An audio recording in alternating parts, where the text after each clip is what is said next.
Nuit du 1er 2 octobre 1990. Sujata voit ma jambe, droite semble-t-il, une partie entre la cuisse et le pied, au-dessus et en dessous du genou, mais pas le pied, tout à fait blanche comme du lait et jeune. C'était dans sa chambre, près de sa cheminée. Sujata précise que c'était surtout le mollet qu'elle voyait d'un blanc lumineux, pas comme le blanc d'ici, et très jeune. Cela me semble significatif. Mais dans quel sens ? Il y a de nombreuses années, au début de ce yoga, je m'étais vue plusieurs fois très jeune et surtout de cette couleur laiteuse, très blanche. Le nouvel être, ou la nouvelle matière qui est en train de se former, peut-être tout est-il déjà prêt ou formé ou clarifié jusqu'au mollet. Reste le reste. En vérité, c'est le changement de la terre qui me préoccupe, pas le changement de ce corps. Mais les deux vont peut-être ensemble. 4 octobre 1990. Indian Express, 4 octobre. Nations Unies, 3 octobre. Au milieu de la préoccupation grandissante de ces derniers jours, que la force pourrait être la seule façon d'obliger l'Irak à se retirer du Koweït, le président George Bush, adoptant un ton quelque peu différent, a déclaré mercredi à l'Assemblée générale que les États-Unis recherchaient une issue pacifique, menteur, diplomatique, à la crise du Golfe. Mr. Bush a déclaré que les forces américaines dans la région avaient pour but d'appuyer les sanctions contre l'Irak et d'empêcher toute autre agression. Souligné par cette prème, nous ne cherchons aucun autre avantage pour nous-mêmes. Nous ne cherchons pas non plus à maintenir un jour de plus que nécessaire nos forces militaires en Arabie saoudite, a-t-il ajouté. Ces Américains sont émouvants d'abnégation, une rare espèce de philanthrope. 5 octobre 1990. C'est si bizarre que je veux le noter. À midi, j'ai réussi à dormir un peu, 10 minutes ou un quart d'heure, après le déjeuner. J'étais épuisé et douloureux. Et juste au moment de me réveiller, je m'entends dire « je me régale ». 3 points d'exclamation. Vraiment, tout devient bizarre. Qui se régale ? Se régaler est un mot que je n'ai pas dû employer souvent dans ma vie, sauf quand j'étais un enfant. C'est peut-être l'ananda divin qui est perçu comme une douleur déchirante par ce vieux robot mensonger, mais convaincant. Il faut croire qu'il y a quelqu'un qui n'est pas convaincu. 7 octobre 1990. Nuit du 6 au 7, Sujata voit mère au volant d'une voiture qui arrive à un carrefour. Mère prend le virage, puis elle quitte la voiture lancée et celle-ci va se renverser sur un trottoir. La voiture du monde. Conversation avec Sujata. Le 3e tournant, la voiture qui se fracasse. Aujourd'hui, nous sommes le 7 octobre. Sujata. Nous sommes le 7, oui. Cette nuit, j'ai vu mère, après longtemps, mais malheureusement, c'était le background, décor, de l'ashram.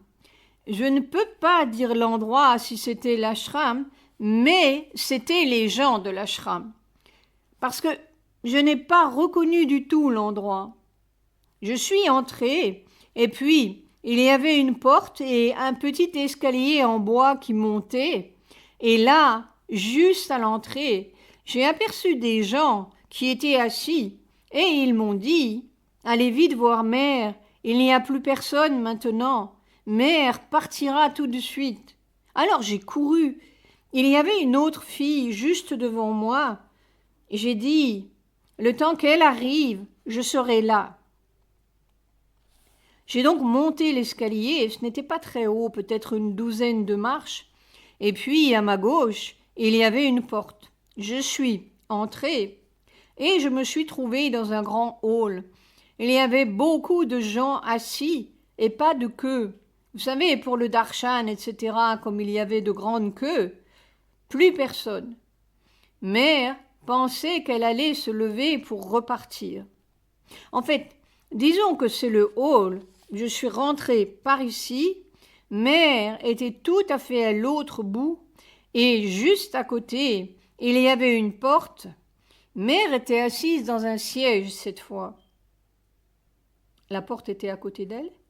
Oui, une autre porte à côté d'elle, par où elle devait rentrer dans ses appartements. Mais ce que j'ai vu, ou ce qui est resté après dans l'œil, c'est que le hall était blanc mat et les gens étaient assis tranquillement, comme autrefois, vous savez, tranquillement. Il n'y avait pas de bruit, etc. Alors, je suis arrivée à mi-chemin, et puis quand j'ai vu que Mère allait se lever, j'ai hésité à m'approcher d'elle. Parce que je me disais que si elle se levait, je n'avais pas vraiment le droit de la retenir comme ça. Et puis tout d'un coup, elle m'a aperçue, et elle a souri et m'a appelée. Alors j'y suis allée, j'ai fait mon pranam. Alors quand je suis arrivée, elle n'avait pas l'air si bien portante. Pas du tout bien portante. C'est pourquoi j'avais beaucoup d'hésitation à la retenir et vraiment, comme si elle arrivait au bout. Mais comme elle m'a appelée, je me suis approchée et j'ai fait mon pranam. Et longtemps, Mère m'a tenu les mains.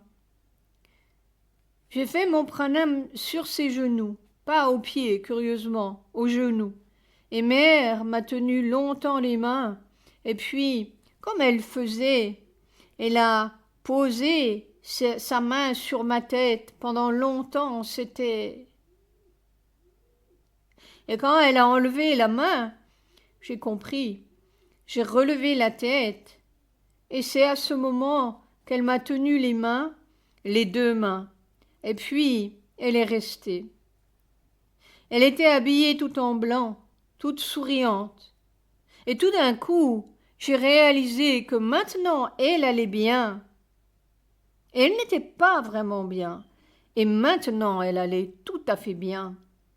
Elle était souriante et pas du tout fatiguée, du tout, comme si toute sa fatigue était partie. C'est ça que j'ai gardé dans la conscience. Donc ça, c'était une partie. Après, mon pranam fini, je me suis retrouvée dans la rue, comme si c'était fini. Il n'y avait personne dans la rue. Et tout d'un coup, j'ai aperçu Mère dans une voiture. Et alors, c'est elle qui conduisait la voiture. Oh, c'est elle qui conduisait. C'est elle qui conduisait. Il n'y avait personne dans la voiture. D'ailleurs, c'était une voiture un peu ouverte. Ce n'était pas une Jeep, mais un peu ouverte. Et c'est Mère qui conduisait. Et à un moment donné, j'ai vu qu'elle s'était arrêtée et je me suis approchée. Alors j'ai dit, bon, tu vas et je vais courir avec la voiture.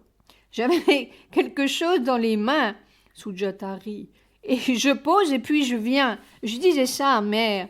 J'avais quelques livres dans mes mains que je voulais poser. Je ne pouvais pas courir avec les livres, mais le temps que je pose mes livres et que je ressorte, j'ai vu la voiture qui s'en allait. J'ai regardé, mais il n'y avait pas de conducteur. Et Mère courait derrière. Moi, j'avais dit à Mère, tu conduis la voiture, je vais courir avec la voiture. Bon, et puis tout d'un coup, je vois que la voiture, et il n'y avait plus personne. Mère avait laissé la voiture et Mère courait derrière. Elle était sortie de la voiture. Et puis la voiture est allée se fracasser sur un trottoir. Oh, c'était une voiture comment?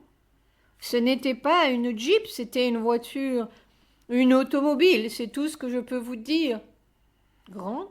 Non, puisque je parle de Jeep, ça ne pouvait pas être une grande, mais disons que c'était plus grand qu'une Morris. On dit une voiture Morris ou Ford? C'était un genre de Jeep, tu dis? Je ne sais pas pourquoi, c'est le mot. Ce n'était pas une Jeep, c'était une voiture. Et la voiture est allée se fracasser. Oui, sur un trottoir. Alors j'ai dit, mais mère! Et c'est à ce moment que j'ai regardé mère courait derrière, riant. Mère avait laissé la voiture partir toute seule et elle courait derrière. Ça, c'est bizarre. Et c'est riant. C'est pourquoi je voulais vous raconter ça. Oui, ça c'est vraiment... Ça signifie quelque chose. Elle a laissé la voiture. Elle a laissé la voiture. Et la voiture allait se fracasser. Oui, sur un trottoir, j'ai vu la voiture qui était comme ça, qui avait basculé, qui avait complètement basculé. Alors, ma première pensée, c'est que j'avais laissé mère, j'avais vu mère dans la voiture. Maintenant, je me demande bien comment je disais à mère, je vais courir avec la voiture, c'est-à-dire à quelle vitesse je... Rire. Mais mère était sortie de la voiture et elle courait avec toi? Non, non, non, parce que moi, je suis allée poser mes affaires, mes livres, je me souviens, c'était des livres, je voulais les poser et puis je n'ai pas pris de temps. Je suis juste rentrée par une porte, posée comme ça, dedans, et puis ressortie. Et il y avait, disons que nous étions ici, la première fois que j'ai vu mère, nous étions à peu près ici, et puis j'ai couru pour poser mes affaires ici, dans la voiture. Non, non, non, dans une maison. Ah, dans une maison. Dans une maison, n'est-ce pas? Juste poser, parce que je ne suis pas montée dans la voiture. J'ai dit à mère, tu conduis la voiture, je vais courir. Alors, le temps que je sorte, la voiture avait pris un tournant. Oui, oui, la voiture avait pris un tournant. Oui, n'est-ce pas? C'était un crossroad, carrefour. La voiture avait pris un tournant et je pensais que j'allais courir. Et puis j'avance et tout d'un coup, je vois la voiture qui monte sur un trottoir et qui se renverse. Qui se renverse. Alors j'ai tout de suite pensé, mais qu'est-ce qu'il y a? Mère était dedans. Et puis j'ai regardé, pas du tout. Mère avait laissé la voiture et elle courait sur la route. Oh, c'était un tournant. Il y avait un tournant et la voiture allait se fracasser. Et de l'autre côté du trottoir par rapport à moi. J'étais sur un trottoir et puis il y avait la route, c'était de l'autre côté. Oui, sur l'autre côté, et la voiture basculait. Et mère courait. Et mère courait. Tout d'un coup, j'ai aperçu mère qui venait comme ça, derrière. Derrière. Et elle courait. Elle courait. Oui, mais je ne sais pas pourquoi elle avait laissé la voiture. Elle avait laissé la voiture. Oui. Un carrefour. Un tournant, n'est-ce pas? C'était un carrefour, en fait. Il y avait un croisement de deux grandes routes. Pause. Tu ne sais pas la couleur de la voiture? Non, je ne pourrais pas vous dire. Vous savez, quand mère est là, les autres choses sont... Oui. Elle était habillée comment? À ce moment, je ne peux pas vous dire comment elle était. La première fois, j'ai le souvenir qu'elle était tout à fait en blanc. Probablement, elle était restée en blanc. Je n'ai pas fait attention. Elle avait laissé la voiture et la voiture est allée se fracasser. Culbuter ou se fracasser? Culbuter? Tout d'abord, elle montait sur un trottoir et puis elle s'est renversée. Elle s'est renversée et je croyais qu'il y avait des dégâts, que c'était cassé. Mais Mère était sortie. Mère en était sortie. Elle avait laissé la voiture prendre la marche et puis elle avait laissé... Parce que la première fois que je l'ai vue, la voiture était arrêtée, n'est-ce pas? C'est à ce moment-là que j'ai dit à Mère, tu conduis et je vais juste poser mes affaires et puis je vais courir avec la voiture. Parce que la voiture, à ce moment-là, ne marchait pas. Et puis ce que j'ai compris, c'est que Mère l'a mise en marche elle-même et elle est sortie. Oh, elle a mis en marche la voiture et elle est sortie. Silence. Et c'est important ça. Elle a laissé la voiture toute seule, culbutée, aller se fracasser. Silence. Eh bien, il va peut-être y avoir des fracas. Est-ce que c'est la voiture du vieux monde? Oui, on dirait. Oh, il est pourri ce vieux monde. Complètement. C'est une pourriture. C'est pestilentiel. Oui, en effet, la voiture ne me donnait pas une impression d'être toute neuve, toute magnifique. Oui, et ce n'était pas une Jeep, c'était une automobile. Silence. Et au début, c'était Mère qui conduisait. Oui, Mère était au volant. Elle a laissé le... Elle est sortie et puis la voiture est partie toute seule. Eh bien, je crois que c'est important. Et à un carrefour. Oui, oui, ça a pris un tournant. Ça a pris un tournant. N'est-ce pas? Je l'avais vu ici et puis la voiture avait tourné. La voiture tournait. La voiture avait tourné. J'ai vu la voiture arriver beaucoup plus haut. Tu es sorti de la voiture? Mère était au volant? Non, mais attendez. Disons que c'est comme ça. Non, ma douce, prends un bout de papier, mais ne dis pas les choses d'une façon si abstraite. Sujata rit. Alors tu dessines. Bon. Ça, c'est la rue. Oui. Disons, à peu près ici, à cet endroit, j'ai vu la voiture. Oui, oui. Et puis j'ai vu Mère qui était au volant. Oui. Tu n'étais pas dans la voiture. Non, je n'ai jamais été dans la voiture. Ah bon, oui. Pas montée du tout. Mère était au volant. Mais la voiture était stationnaire à ce moment, comme si Mère voulait faire quelque chose. Oui.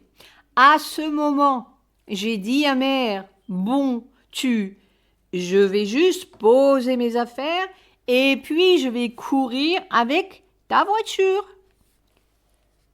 Pas ta voiture, avec la voiture, j'ai dit. Alors, j'ai juste couru et c'est ici que je suis rentrée. J'ai juste posé mes livres et je suis sortie en courant.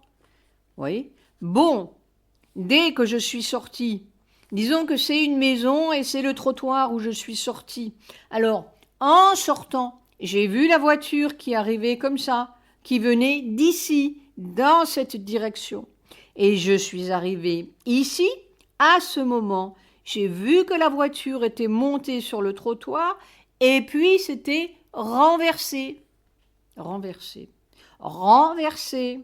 Et à ce moment-là, j'ai eu peur pour Mère parce que je l'avais vue au volant. Elle devait, théoriquement, être dedans, continuer à être au volant.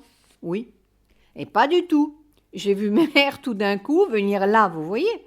Et elle courait là. Elle courait derrière la voiture. Ah oui, avec toi. Non, non, moi j'étais là, en train de regarder. Je n'ai pas couru après. Et elle courait derrière la voiture. Elle courait derrière la voiture. Alors, j'étais soulagée de voir que elle avait donc mis la voiture en marche. Elle a dû laisser tourner. Tourner, oui. Descendu, et puis la voiture est... Il n'y avait personne au volant. Ah, c'est intéressant. Sujata riant. Voilà. Mais écoute, moi j'avais vu 2 tournants. Toi, tu en vois un troisième et la voiture qui se fracasse. Mais vous avez vu avec Sri Aurobindo. Oui. Le premier tournant, c'était... Je ne sais pas qui était au volant, non. J'étais derrière, mais c'était conduit avec une maîtrise extraordinaire, au millimètre. Ça prenait un tournant comme ça. Et puis la deuxième fois, c'était ce bateau qui virait de bord.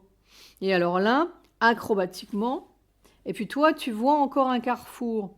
Mère qui met la voiture en marche, riant, et puis qui laisse la voiture.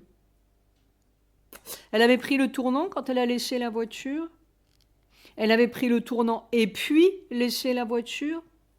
Tout à fait, tout à fait. Je crois qu'elle avait donné le virage à la voiture, puis elle est sortie et a laissé la voiture aller se fracasser sur le trottoir. Rire. Oh, je te dis, tout me dit qu'on arrive à un tournant. Mon corps me le dit, et puis il n'y a qu'à regarder autour, l'extérieur, les journaux, le monde. Oui, les nouvelles du monde, hein? Silence. Il n'y a rien à dire. Il n'y a qu'à voir. Mais tout me dit qu'on arrive à un tournant. Silence. Pas à un tournant, au tournant. Bon. Eh bien, on verra.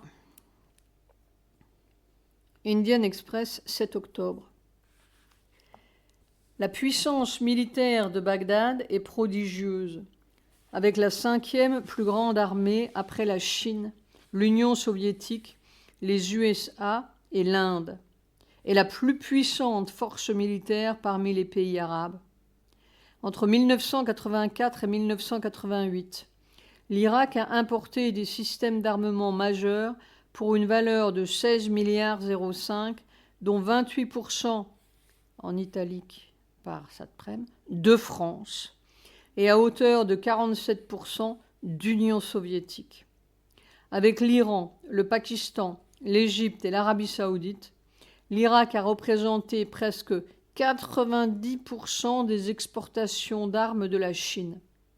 Il a aussi reçu des armes de l'Égypte pour 982 millions de dollars et du Brésil.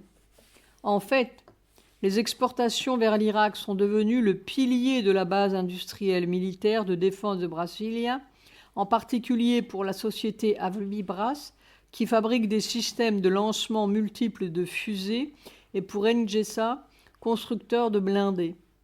La force aérienne irakienne compte aujourd'hui 513 avions de combat, incluant, selon le CIPRI, Institut international de recherche pour la paix à Stockholm, 9 bombardiers supersoniques Tu-22, code OTAN Blinder, 80 Su-20, code OTAN Fighter, 70 MiG-23BN, code OTAN Flogger, et 135 chasseurs bombardiers Mirage D1.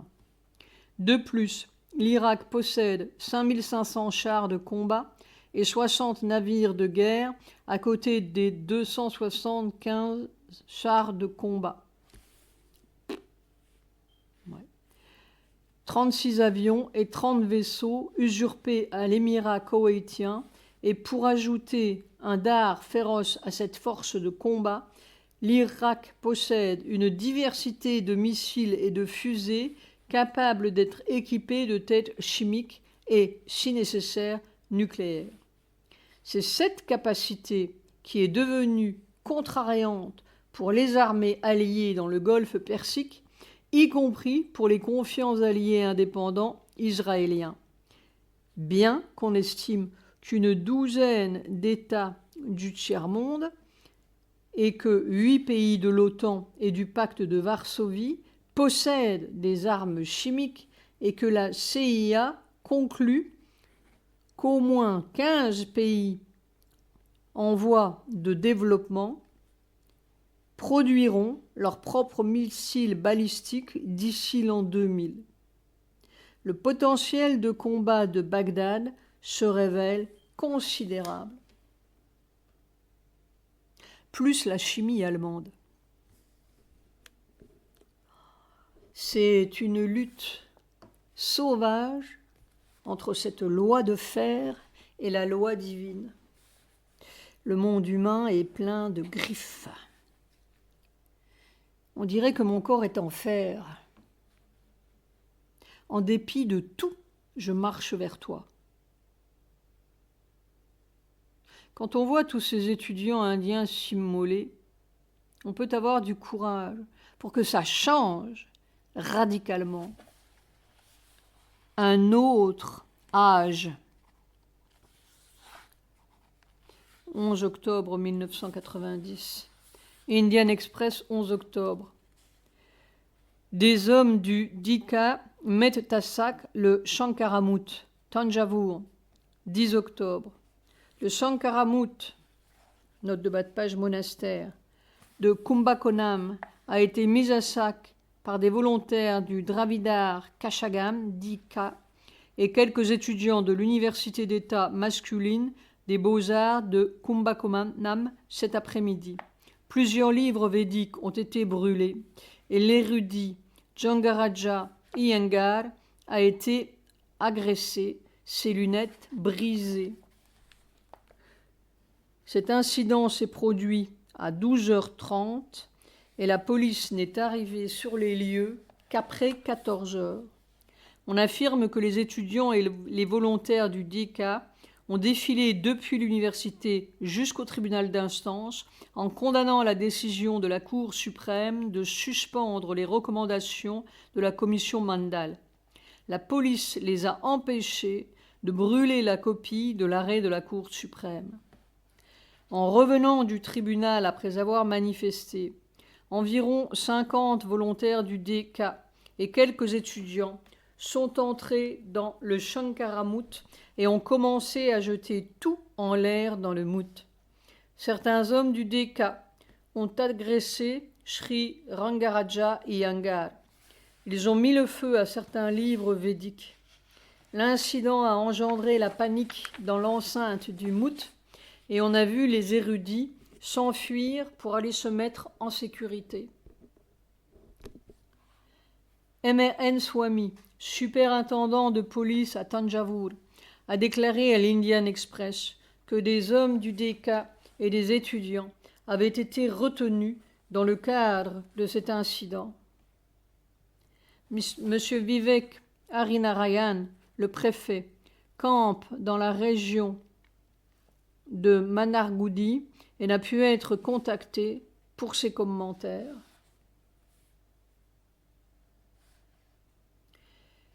« 13 octobre 1990. Dans le monde, une accélération de folie et de cruauté. Dans le corps, jamais subi pareil supplice.